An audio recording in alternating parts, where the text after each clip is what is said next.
안녕하세요. 반갑습니다. 한국 CS 마인드 교육센터 박정민 강사입니다. 저희가 2018년도 1월 달에 봤던 정기시험 문제 키워드 문제를 푸는 데 있어서 핵심 키워드가 되는 내용을 말씀드리는 동영상을 만든 게 앞서 이제 CS 개론, 전략론 총 6회차가 있었고요. 자, 이번에는 CS 실무론의 마지막 이 시험의 세 번째 파트죠. 실무론에 대한 거. 오늘은 저희가 실무론 1번 문제부터 해서 전체적으로 핵심 키워드를 찾는 방법들을 말씀을 좀 드리도록 하겠습니다. 자, 1번 문제.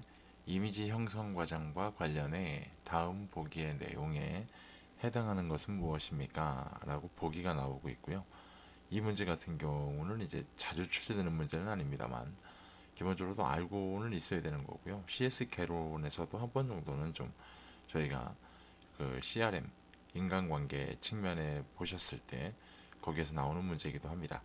자, 보기 중에 키워드를 좀 찾아볼까요? 인간이 환경에 대해 의미를 부여하는 과정으로 주관적이며 선택적으로 이루어지기 때문에 여기에 이미 답이 포함되어 있죠. 주관적이며 선택적으로 이루어지기 때문에 동일한 대상에 대하여 다른 이미지를 부여하게 된다라는 관점으로 보면은요. 여기에서 다시 한번 말씀드리면 보기에 주관적이며 선택적으로 이루어진다라는 관점은 뭐죠? 첫인상의 효과처럼 내 멋대로 상대방을 받아들인다는 과정이죠. 그렇게 놓고 보면 정답은 뭐가 될까요? 지각 과정이 될 겁니다. 자, 그래서 우리가 지각 과정, 사고 과정, 감정 과정까지 세 가지가 나눠져 있습니다. 이 세 가지 정도는 꼭 한번 참고하시는 교재를 보시고 확인해 보실 필요성이 있는 문제이기도 합니다. 다음 문제 볼까요? 다음 중 올바른 인사의 시기와 방법에 대한 설명으로 가장 거리가 먼 것은, 그러니까 틀린 거 찾으라는 얘기겠죠. 인사 문제는 뭐 무조건 출제가 된다고 보시면 됩니다. 쭉 보시면 다 알 수 있을 만한 내용이고요. 1번, 2번 이거 맞는 내용이죠. 3번을 좀 볼까요? 상사를 외부 인사와 함께 복도에서 만났을 때, 자, 전제 조건이 생기죠. 상사와 외부 인사. 자, 이때는 멈추지 않고 간단히 인사하는 것이 일반적이다. 아니죠. 상사와 외부 인사가 포함되어 있을 경우에는 가던 길을 멈추고 인사를 하시는 게 원칙입니다. 자, 이렇게 된다면 3번 보기가 지금 가장 거리가 먼 것이다 라고 보기에 가장 정확한 답이 될 겁니다. 너무 간단한 문제 중에 한 가지입니다. 자, 다음 문제. 다음 중 상황별 인사에 대한 설명으로 가장 올바르지 않은 거라고 얘기하고 있는 거죠. 자, 이건 좀 차근차근 좀 볼까요? 사무실에 출근하여. 자, 사무실에 출근하여. 여기가 키워드죠. 뭐예요? 보통예. 결혼식의 주인공일 경우, 자, 결혼식, 상견례, 면접 이렇게 되면 어떻게 돼요? 정중예. 3번. 화장실과 같이 불편한 장소 또는 협소한 장소. 여기에는 목례를 하는 게 맞다라고 얘기하고 있죠. 그죠? 4번. 실내 혹은 복도에서 같은 사람을 자주 만날 때는 목례를 하도록 한다. 예, 맞죠. 사람들이 많은 엘리베이터 안에서 임원과 만났을 때는 목례를 하여도 무방하다. 얘도 맞습니다. 자, 그러면 잘못된 게 뭐예요? 잘못된 건 1번이죠. 네. 사무실에서 출근, 이때는 다시 한번 말씀드리지만 보통예라고 딱 기억하시면 가장 쉽습니다. 다음 문제. 전통적인 공수법에 대한 설명으로 가장 올바르지 않은 거. 얘도 뭐 무조건 출제되는 문제다라고 보시면 되고요. 공수법 그러면 남좌여우. 남성은 왼손, 여성은 오른손이 위로 올라온다. 유일하게 언제만 바뀐다? 망자를 대할 때 상갓집에서만 바뀌게 된다. 위치가 제사는 흉사로 보질 않았기 때문에 제사 시에는 바뀌지 않는다 라는 관점입니다. 자, 이것도 볼까요? 1번. 공수는 의식 행사에 참석하거나 어른을 뵐 때 반드시 하는 것이 좋다. 맞죠? 평상시 여자는 왼손을 위로하여 두 손을 가지런히 모아서 잡는다. 아까 말씀드렸죠. 남좌 여우. 여성은 왼손이 아니라 오른손이겠죠. 오른손. 자, 이것도 보면 아주 간단한 키워드만으로도 구별할 수 있는 문제 중에 한 가지입니다. 다음 문제. 비즈니스 업무와 관련해 여성의 올바른 패션 이미지 연출을 위한 설명으로 가장 거리가 먼 것. 자, 이 문제 같은 경우는요, 자주 출제는 되진 않습니다만 좀 구별하시는 데는 큰 어렵진 않을 겁니다. 1번 지나치게 크고 화려한 액세서리는 삼간다. 네, 맞죠. 웬만하면 작은 거 하시는 게 맞아요. 핸드백은 정장과 구두의 색과 어울리도록 한다. 이거 맞는 얘기죠. 3번 핸드백 속에 소지품을 항상 잘 정돈한다. 이것도 맞아요. 언뜻 봐도. 4번 스타킹은 파손을 대비하여 예비용으로 준비하는 것이 좋다. 이것도 맞는 설명입니다. 향수는 상대방에게 확실하게 향이 전달될 수 있도록, 여기부터가 일단 잘못된 거예요. 은은한 향보다는 가급적 자극적 향수를 사용하는 것이 좋다. 네, 이거는 잘못된 설명입니다. 그래서 자극적인 향수보다는요, 은은한 향수를 쓰는 게 오히려 더 맞는 방법이다라고 보시는 게 정확한 답이겠죠. 다음 문제.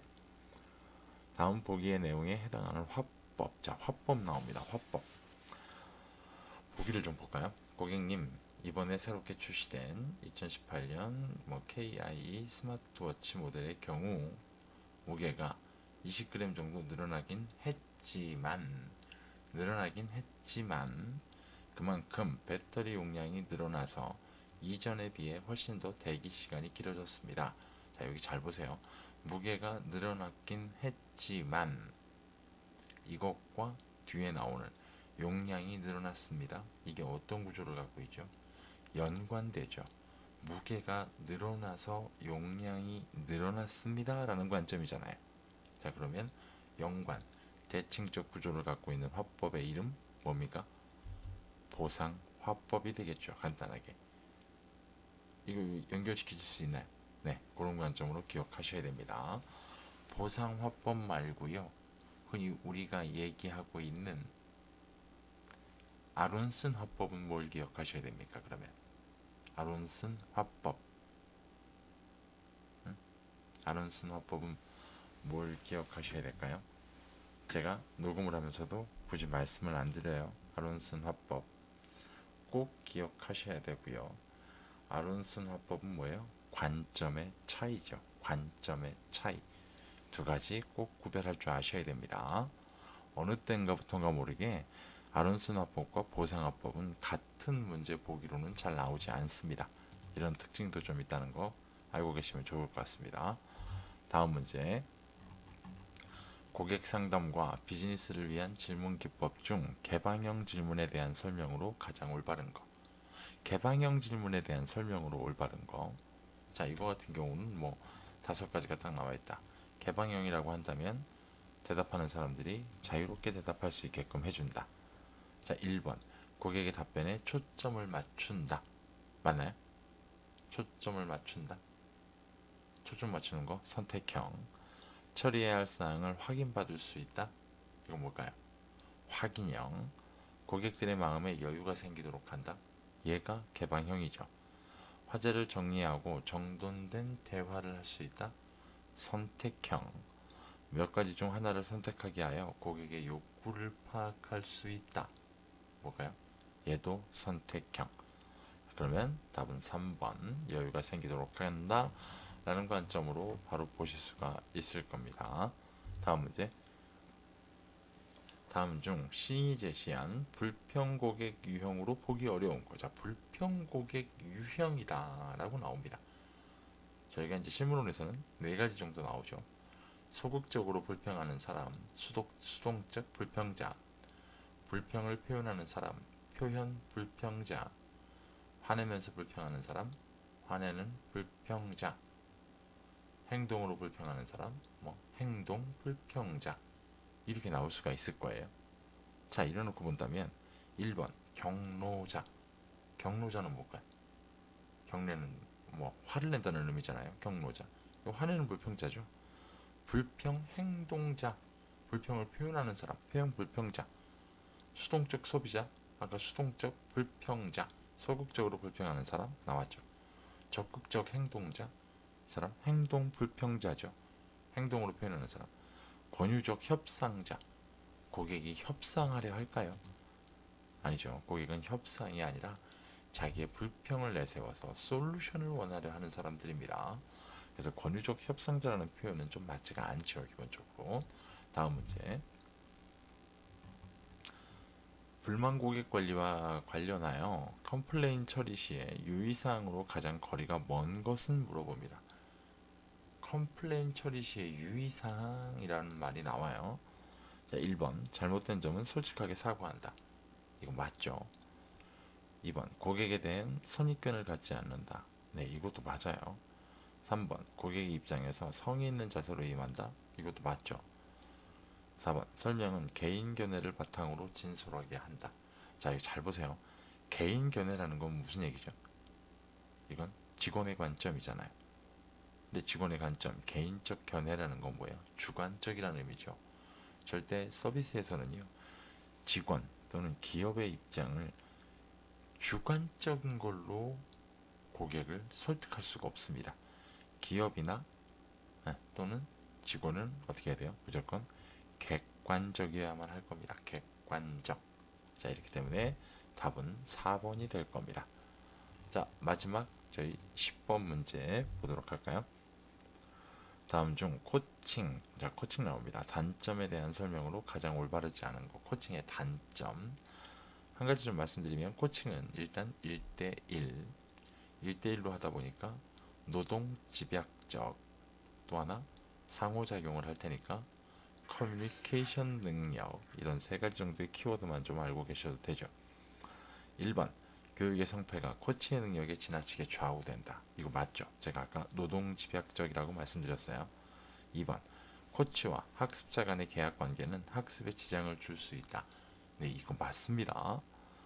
3번 1대1 방식이므로 코치의 시간이 많이 소요되며 노동 집약적이다. 예, 맞죠.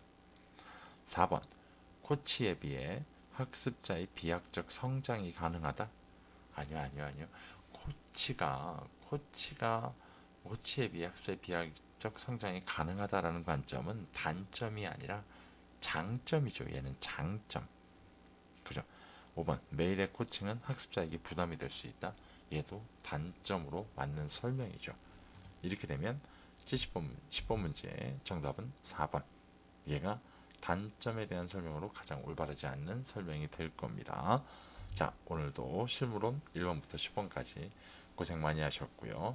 저희 내일 다시 뵙도록 하겠습니다. 수고하셨습니다. 감사합니다.